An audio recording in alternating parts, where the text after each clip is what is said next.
Kita hari ini akan memberikan tumpuan kepada Piala MFL yang telah pun sampai ke kemuncaknya, Man.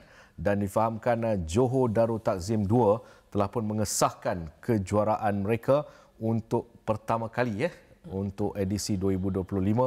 Jadi melihat, saya rasa saya tengok game tu, saya rasa macam kita dalam kedudukan yang okey. Sebenarnya banyak benda yang menarik dalam Piala MFL ni, Man. Ya, antaranya persaingan sengitlah di antara pasukan JDT, Selangor, Terengganu, KL sekali. So, ternyata apa yang kita mahukan dalam pembangunan bola sepak ni, saya nampak ada hasilnya. Ramai pemain-pemain yang menonjol, dapat bersaing, dan yang paling penting kita nak lihat pemain-pemain ini dapat berada di pasukan utama, skuad masing-masing. Itu yang paling penting. Ya, betul juga. Saya menyambung apa yang Razman cakap tadi lah. Memang kita berharap pemain-pemain yang bermain dalam MFL League ni boleh membantu pasukan lah jika diberi kontrak untuk bermain dalam pasukan yang pertama lah. Dan ramai jugalah kalau kita lihat ada pemain muda yang berkualiti lah, terutama sekali daripada 3 pasukan teratas lah. Saya kira Piala MFL ni pada tahun ni saingan ni kita harus beri kredit kepada pemain muda dan juga pemain lokal kita lah. Di mana kita tahu mungkin di Liga Super mungkin ada yang tidak ada tempat untuk bermain di Liga Super, dan saya rasa Piala MFL ni memberi ruang untuk mereka menunjukkan bakat mereka. Dan seperti Razman cakap tadi, persaingan di Piala MFL ni kita nampak jurang mereka sehingga game pada malam ini, game yang terakhir, baru dia menentukan kejuaraan tu. Dan untuk saya, kita happy ada pemain-pemain muda yang berbakat, berjiwa besar dan boleh diketengahkan. Kita melihat bagaimana perjalanan liga ini ada kalanya kita macam terlupa, mana. Sedangkan pemain-pemain ini sedang diberikan ruang yang cukup besar untuk mengintai kedudukan pasukan-pasukan di atas. Cuma ada kalanya juga beberapa pasukan yang mengambil sikap tunggu dan lihat, ada kalanya yang perlu tolak, tak perlu tolak sebagainya, Man. Ya, untuk saya memang itu yang kita mahukanlah. Kita nak lihat pemain-pemain ini mendapat peluang bermain, dan kadang-kadang ada pemain-pemain senior yang mungkin turun ke bawah untuk membantu pasukan. So bagi saya itu tak salah. Dalam peraturan pun membenarkan, dan mungkin penambahbaikan itu dengan pemain-pemain senior yang turun itu mungkin dapat memberi impak dan juga motivasi tambahan kepada pemain-pemain muda yang mungkin sedikit sebanyak dalam hati mereka nak bermain di skuad utama. Mungkin tak dapat peluang itu, tetapi apabila pemain senior turun, macam kita lihat baru-baru ini dalam game hari ini sendiri pun, pemain-pemain seperti Heberty diturunkan. So bagi saya satu penambahbaikan untuk liga itu sendiri, dan persaingan tu kita nampak mungkin sengit antara pemain-pemain itu sendiri. Nampak serius sekali, Nizar. Difahamkan Negeri Sembilan juga. Difahamkan Negeri Sembilan juga. Difahamkan Negeri Sembilan juga. Telah pun mengumumkan Angah sebagai pengendali, ataupun Nur Hafiz Zamani Misbah sebagai pengendali pasukan bawah, pasukan muda. Saya rasa penglibatan jurulatih-jurulatih muda dan juga lebih fresh, saya katakan, itu satu petanda baik, Azhar. Betul, saya sebenarnya setuju. Banyak elemen lah, banyak perkara. Kalau anda kata second team dibimbing oleh jurulatih muda yang berasal ataupun pernah bermain dengan pasukan itulah. Jadi saya rasa itu satu perkara yang bagus juga. Kalau boleh, biar kebanyakan tim membuat perkara yang samalah. Dan saya rasa kemasukan Zamani, kita tahu juga dia seorang jurulatih yang daripada AMD.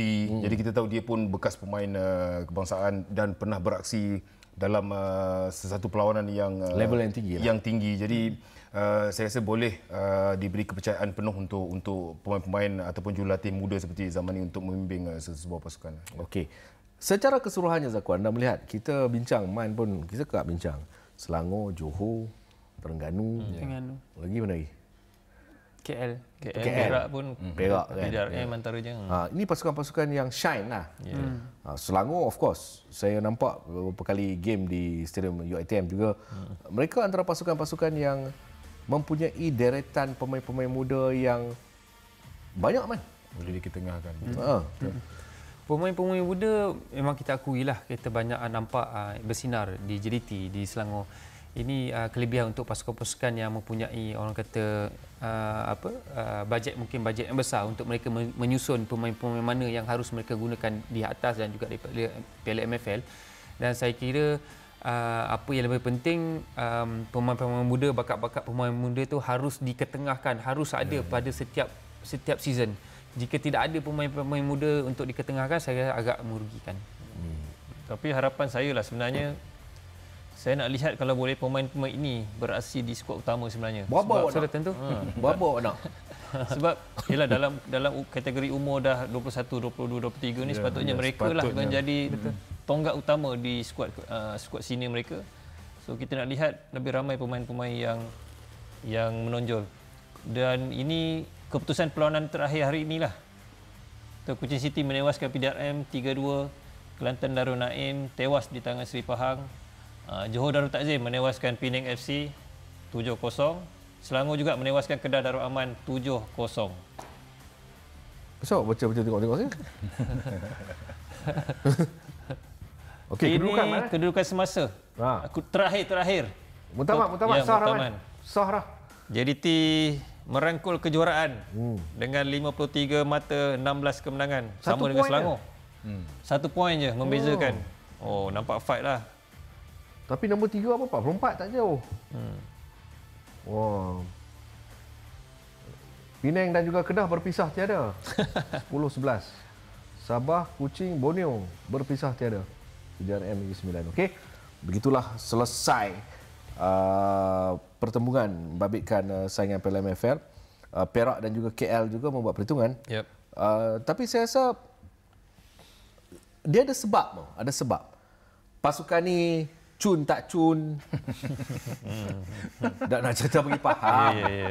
Kan? Pasukan ni steady tak steady. Kan? Ni satgi dia main Ada banyak faktor lah kan. Betul ni kita kena bagi tahu. Dia tengah main Liga Super, satgi daripada Manjung dia nak kena pergi Seremban pula. Kacau tu kan. Betul sebenarnya. Betul ya? Betul.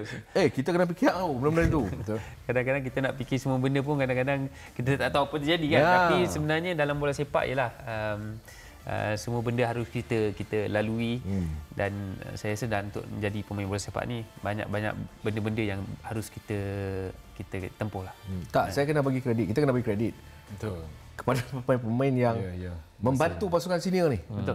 Membantu jurulatih senior. Tak ada orang depan ni lah pergi main. Kadang-kadang jadi junior bang dulu. Bila kita jadi junior demam-demam pun kena main.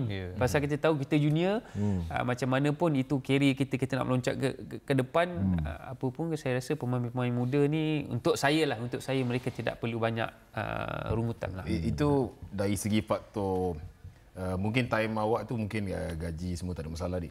Ni yang seperti Afizal cakap ni ialah banyak perkara yang tak dilunaskan. Jadi apa yang kita harap sebenarnya kat pemain-pemain ni. Jadi saya rasa untuk pasukan Kedah bagus dia sebab coach Victor mampu untuk menaikkan ramai pemain muda. Jadi saya rasa bagus untuk pemain-pemain muda ini walaupun ada masalah tapi mereka boleh memikirkan untuk tahun depan punya pasukan lah. Dan kalau prestasi dia bagus, saya percaya mungkin ada tim yang akan ambil. Tadi saya cakap apa kan? Saya kata tadi habis main di Manjung nak pergi Seremban. Saya tak abang benda lain.